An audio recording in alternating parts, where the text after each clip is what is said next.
The custom of observing a moment of silence before an athletic event to honor dead people strikes me as meaningless and arbitrary, because if you'll notice, only certain people get this special treatment. It's highly selective.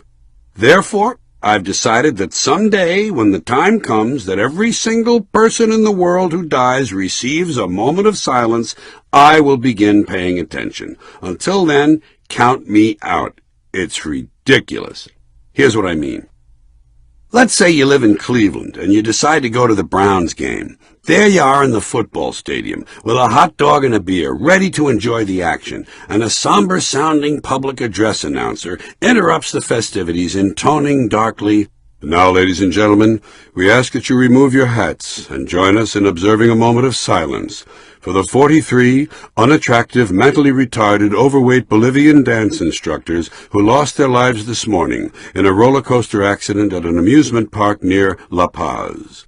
Apparently, they all stood up on a sharp turn and went flying off, willy-nilly, into the cool, crisp morning La Paz air, and, being heavier than air, crashed through the roof of the fun house, landing on several clowns, killing them all and crushing their red noses beyond recognition. Snickering is heard in the crowd. The American announcer continues. And ladies and gentlemen, lest you think this amusing, lest you think this a time for laughter, I ask you please, to put yourself in the place of a bereaved Bolivian who may be seated near you this afternoon. Try reversing places. Imagine yourself visiting Bolivia and taking in a soccer game.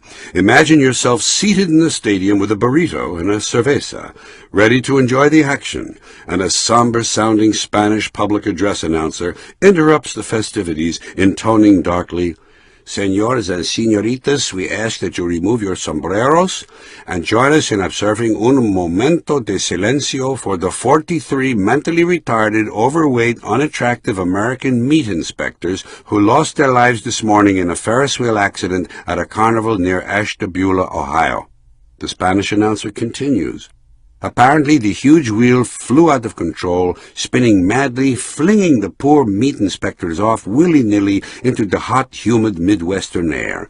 And being heavier than air, they crashed through the roof of the carnival freak show, crushing the dog-faced boy and destroying many of his chew toys. And let's say as you sit there in La Paz listening to this, you find yourself seated next to some Bolivian smartass who's giggling and poking his friend in the ribs. May I suggest you'd be highly pissed at this lack of respect for Americans? And might I add, rightly so.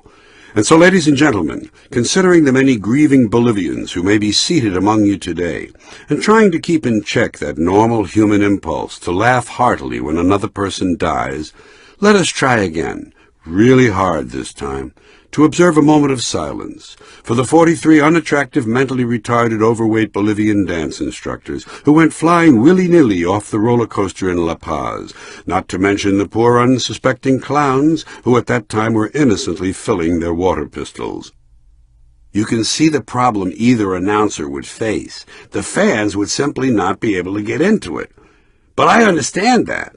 I can empathize with the fans because, frankly, I don't know what to do during a moment of silence either. Do you? What are you supposed to do? What do they expect? Do they want us to pray? They don't say that. If they want me to pray, they should ask. I'll pray, but at least have the courtesy to make a formal request. But no, they offer no guidance, no instruction at all. I honestly don't know what to do. Sometimes I resort to evil thoughts. I wish my seatmates ill fortune in days to come. I fantasize about sitting naked in front of the Lincoln Memorial and becoming sexually aroused. I picture thousands of penguins being hacked to death by boatloads of graduate students. More often, though, I wind up bored silly, searching for something to occupy my thoughts. One time I inventoried the pimples on the neck of the man in front of me, hoping to find one with a hair growing through it so I could quietly pluck it out during the confusion of halftime. On a happier occasion, I once found myself staring at the huge but perfectly formed breasts of the woman to my left, her fleshy mounds rising and falling softly in the late October sun, and my thoughts turned tenderly romantic. Holy shit, look at the fucking knobs on her! Great fucking knobs. I think I'm going to go to the refreshment stand, buy myself a weenie, and hide it in my pants. Then, during halftime, I'm going to whip out the weenie and force her to watch while I eat the bun and stuff the weenie up my... Nah. She's probably one of them uptight chicks who think I'm weird.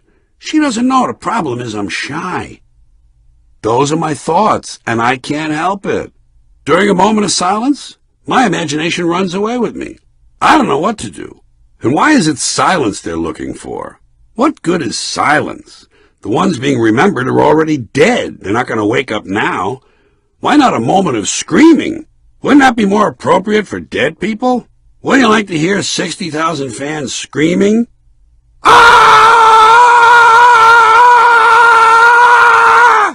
It sure would put me in the mood for football. And one more criticism. Why honor only the dead? Why this favoritism? Why not the injured as well? There are always more injured than there are dead in any decent tragedy. What about them? And what about those who aren't dead or injured but are simply treated and released? How about, if not silence, at least a moment of muffled conversation for those who were treated and released? It's an honorable condition. Personally, I've always wanted to be treated and released. Usually I'm treated and detained. Perhaps it's for the best.